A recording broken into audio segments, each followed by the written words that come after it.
son manteau.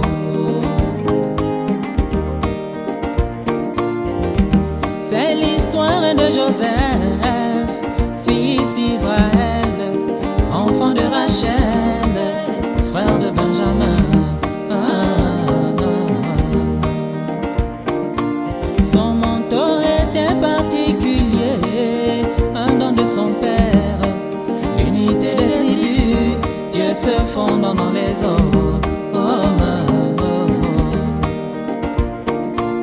Mais ses frères étaient jaloux de lui, ils le haïssaient, ils le combattaient, rejetèrent la perfection.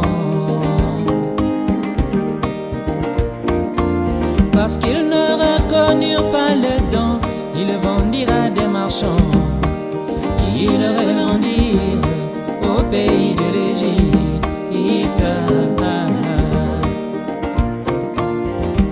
Dans la maison de Potiphar, Jézabel s'éleva pour corrompre la parole, mais Joseph résista. Dans la maison de Potiphar, Jézabel entreprit de souiller le prophète, mais Joseph résista.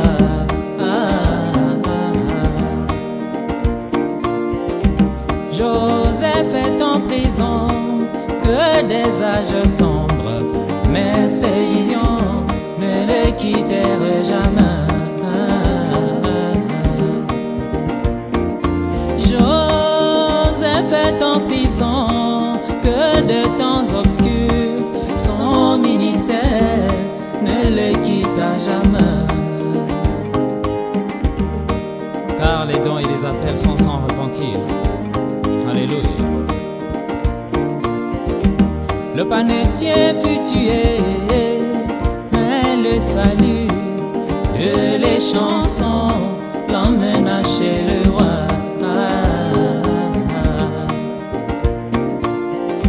Là il révéla les mystères des songes de Pharaon, qui le plaça à sa droite dans le royaume.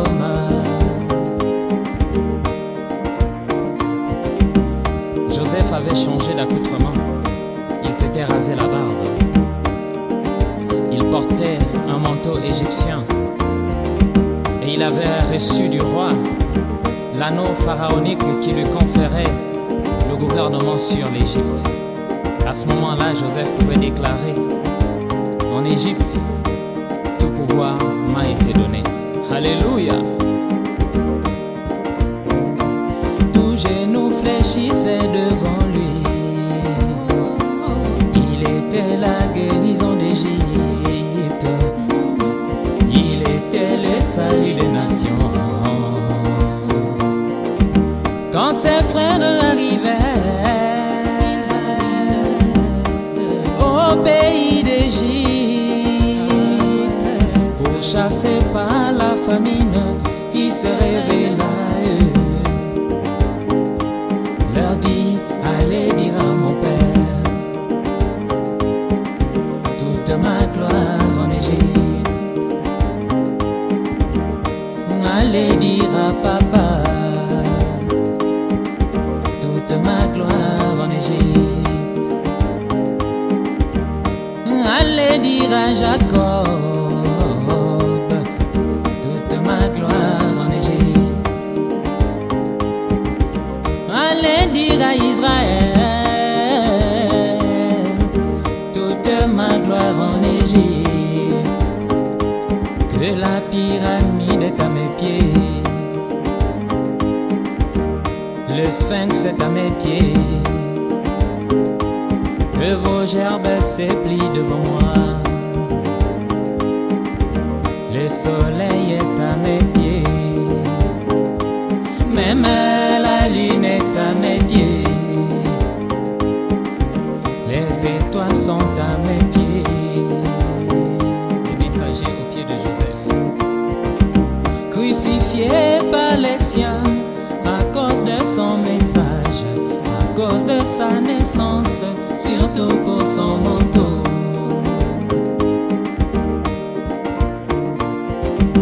Sortons Jésus de l'histoire, lui le Dieu vivant, lui le même hier, aujourd'hui et pour toujours. Son manteau était particulier, le don du Père, né hors du péché, sans le désir de la chair. Immaculée Conception. Mais qui d'entre vous me convaincra de péché? Une seule parole que je n'ai pas accomplie. Lequel d'entre vous me convaincra de péché? Oui, les songes de Joseph se sont tous accomplis. Ce manteau représentait la grâce d'Israël, le salut de Siméon, les yeux de Bartimée.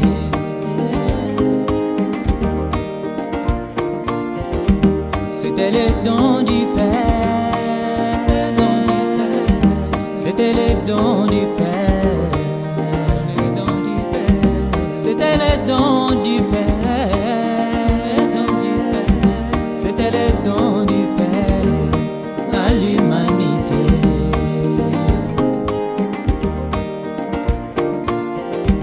Suspendu au calvaire, que des temps obscurs. Après 3 jours dans la tombe, il ressuscita.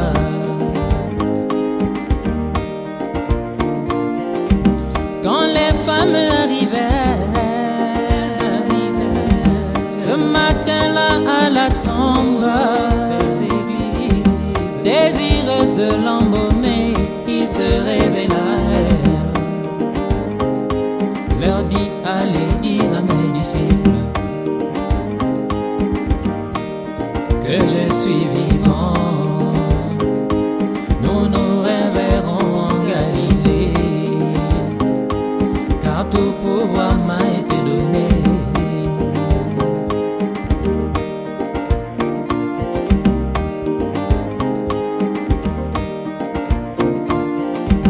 Rejeté par ses frères à cause de ses visions, à cause de son message, surtout pour sa doctrine. C'est l'histoire merveilleuse de la grâce étonnante, auquel nous chants entonné chez les gentils. C'est la grâce étonnante du Seigneur Jésus-Christ, révélée au temps du soir dans la chair de l'épouse.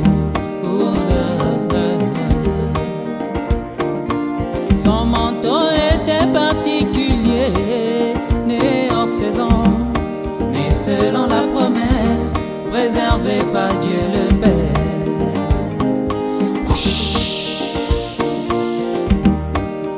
Qui d'entre vous me convaincra de péché? Une seule vision qui ne s'est pas accomplie. Lequel d'entre vous me convaincra de péché? Une seule prophétie qui ne s'est pas réalisée.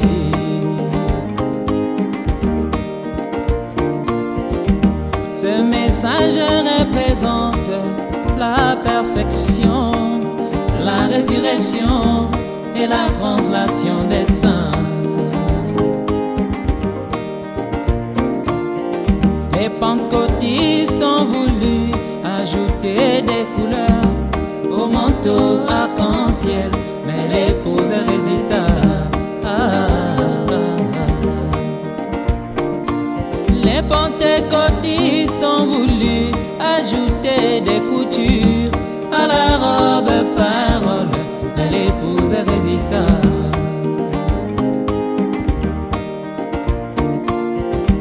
J'accuse cette génération d'avoir vendu la révélation pour un plat de credo.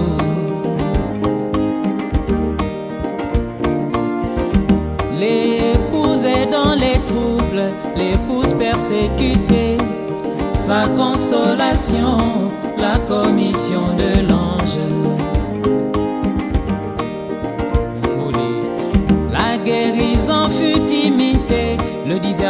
légitimité, mais le troisième pull l'éleva dans la nuée. Là il révéla les mystères cachés de tous les temps.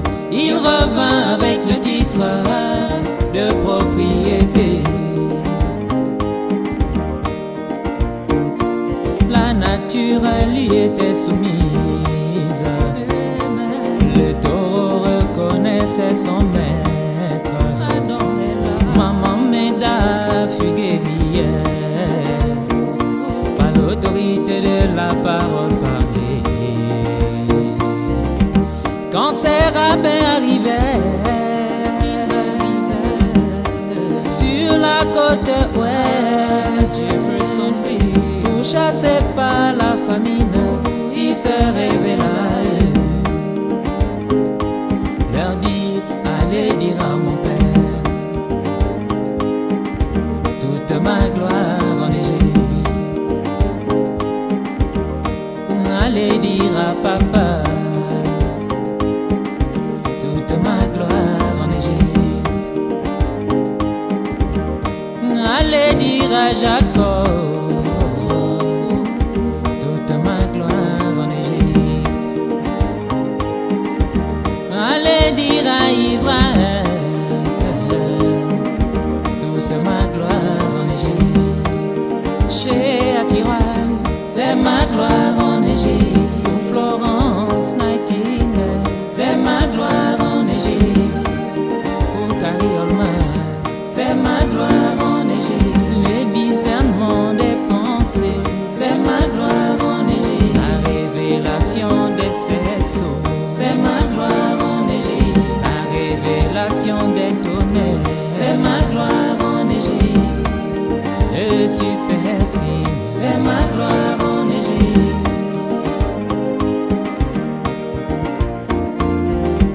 Quand ces rabbins arrivaient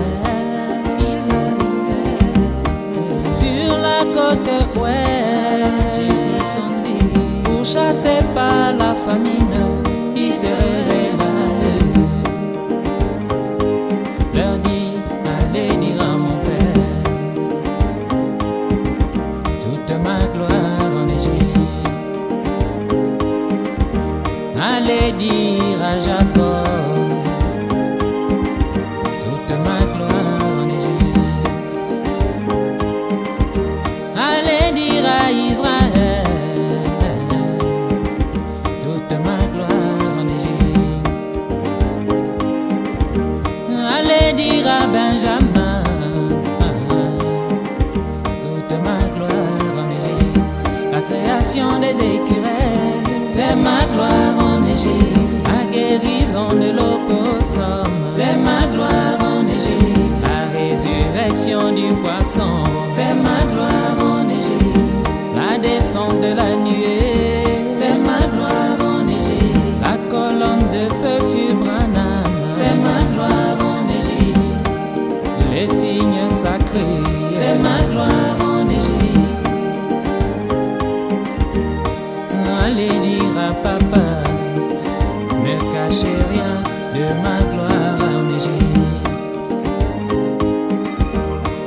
Allez dire à Jacob, et ne cachez rien de ma gloire en Égypte. Allez dire à Israël, et ne cachez rien de ma gloire en Égypte. Allez dire à Benjamin, ne lui cachez rien de ma gloire en Égypte. Allez dire à Benjamin, ne lui cachez rien de ma gloire à l'ouest. Allez dire à Israël, ne lui cachez rien de ma gloire au temps du soir. Allez dire à Benjamin, surtout ne lui cachez rien de toute ma gloire à